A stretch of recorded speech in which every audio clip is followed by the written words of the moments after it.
जय माता दी दोस्तों। माता रानी आपकी सारी मनोकामनाएं पूर्ण करें और आप जीवन में खूब सारी तरक्की करें। इसी के साथ आज का जो वीडियो है वो मैं शुरू कर रही हूँ।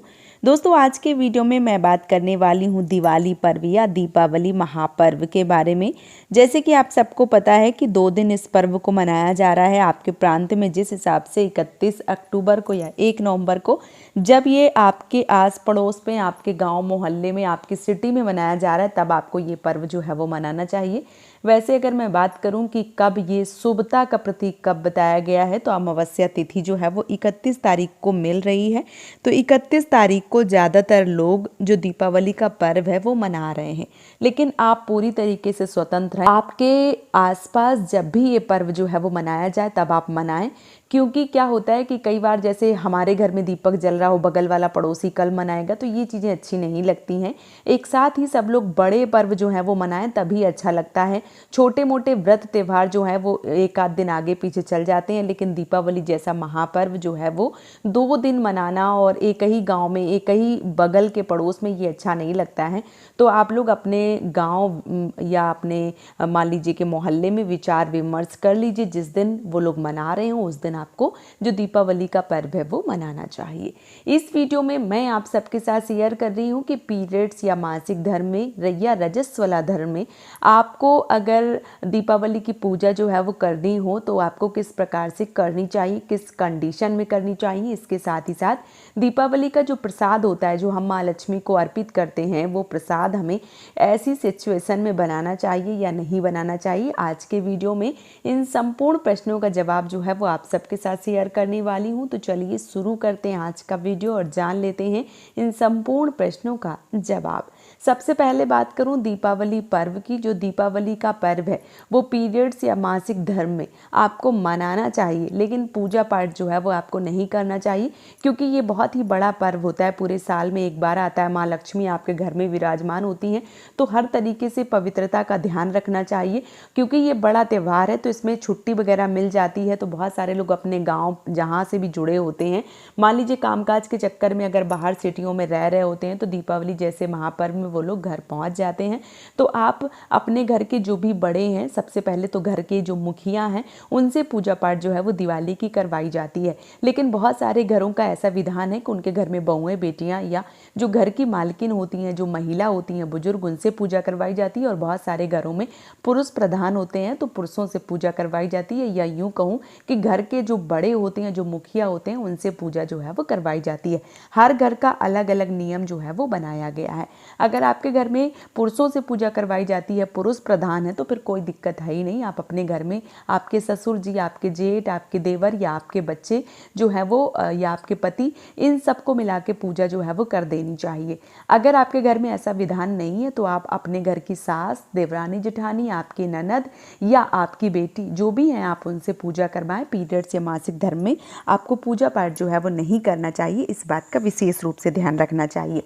अब बहुत सारी बहनें ये प्रश्न कर रही हैं कि दीदी कई कारणवश मुझे छुट्टी नहीं मिल रही है, मैं परदेश में ही रह गई हूँ, पति का इस दिन ऑफिस भी है, क्योंकि 2 दिन के चक्कर में पति को 1 दिन छुट्टी मिल रही है और जिस दिन हम पर्व मना रहे हैं उस दिन छुट्टी नहीं है। तो ऐसे में मैं बोलना चाहूँगी कि अगर घर में कोई नहीं है, कई बार ये भी प्रश्न आ रहे हैं दीदी बच्चे बहुत छोटे हैं, ये बच्चे नहीं हैं, हम न्यू दंपत्ति हैं, एकदम से अभी शादी हुई है, तो हमें क्या करना चाहिए। तो यहाँ पे मैं बोलना चाहूँगी कि घर में अगर कोई नहीं है, स्थिति ऐसी है कि आपके पास कोई और चारा है ही नहीं, तो आपको जो व्रत है वो खूट नहीं करना है। खूट का मतलब बहुत सारे लोग जिनके यहाँ नहीं सहता है वो लोग दिवाली का पर्व जो है वो नहीं मनाते हैं, लेकिन आपके यहाँ सब कुछ अच्छा है। बस पीरियड्स या मासिक धर्म के चक्कर में आप अपने व्रत को जो है वो ऐसा तो नहीं कर सकती हैं कि खूट कर दें कि नहीं अब बस ये पर्व जो है वो ना मनाया जाए।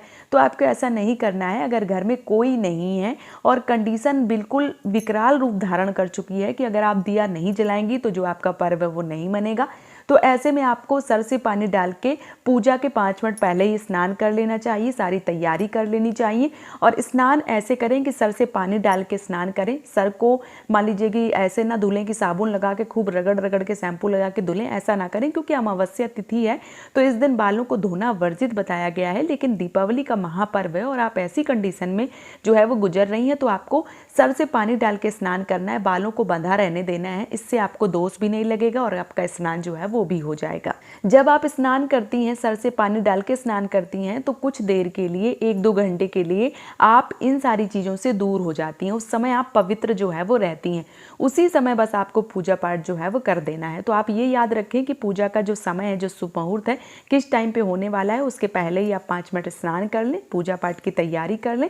और घर में कोई नहीं है तो फिर आपको पूजा पाठ कर लेना चाहिए। जो पर्व है उसको हम खोट नहीं करेंगे, यानी कि बिना जैसे सहता नहीं है वो चीज़ जो है वो नहीं छोड़ेंगे। ऐसा नहीं करना है कि नहीं इस बार अगर हम पूजा ना करेंगे तो फिर वो जो हमारा पर्व है वो एक तरीके से इस तरीके से हो जाएगा जैसे सहता ही नहीं है ना, जिसको खूट के नाम से कहते हैं कि नहीं हमारे यहाँ होता ही नहीं, हमारे यहाँ कोई मतलब कुछ अपशगुन हो गया था, कुछ घटना हो गई थी तो ये पर्व जो है वो नहीं मनाया जाता। तो इस प्रकार से आप ना छोड़ें।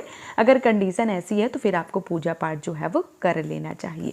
बहुत सारी बहनों के एक प्रश्न सबसे ज़्यादा आ रहा है कि दीदी मिठाइयाँ वगैरह जो हम घर पे बनाते हैं वो बनाएं या ना बनाएं।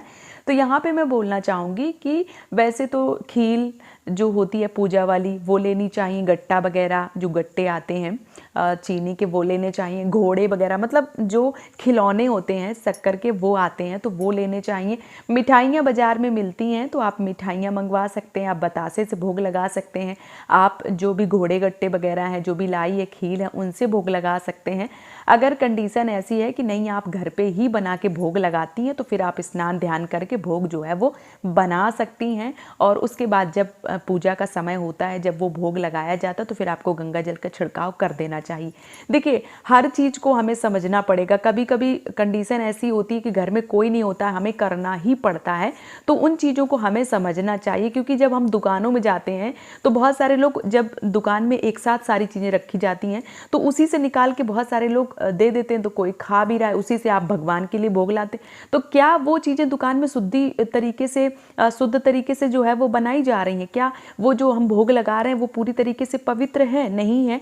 तो आप भी इसी तरीके से कर सकती हैं। बहुत सारे लोग जैसे होटल वगैरह में या जो मिठाई शॉप हैं, अभी दीपावली का पर्व आएगा, ना वो नहाएंगे ना धुलेंगे, ना ही मान लीजिए कि वो पता चले वॉशरूम से ही निकल के मिठाइयाँ बना रहे हैं। तो पवित्रता का ध्यान जो है वो अभी कहीं नहीं रखा जा रहा है। हम घर पे जितनी तरीके से साफ स्वच्छ होकर पवित्रता से जो मान लीजिए कि व्रत का या भोग प्रसाद का जो मिठाई वगैरह बनाते हैं उससे पवित्र कुछ हो ही नहीं सकता। क्योंकि हमारे बुजुर्ग इस तरीके से हमें ज्ञान दे के गए हैं कि जो भी हमारा रसोई घर है सबसे पहले उसको साफ करना चाहिए, बर्तन वगैरह धोने चाहिए, और जो भी मान लीजिए खाना भी बना रखा है तो उसको हटा के दूसरी जगह रखना चाहिए। उसके बाद स्नान ध्यान करके जो भोग प्रसाद है वो बनाना चाहिए। तो घर पे जितनी शुद्धि का ध्यान रखा जाता है उतना शायद कहीं भी नहीं है।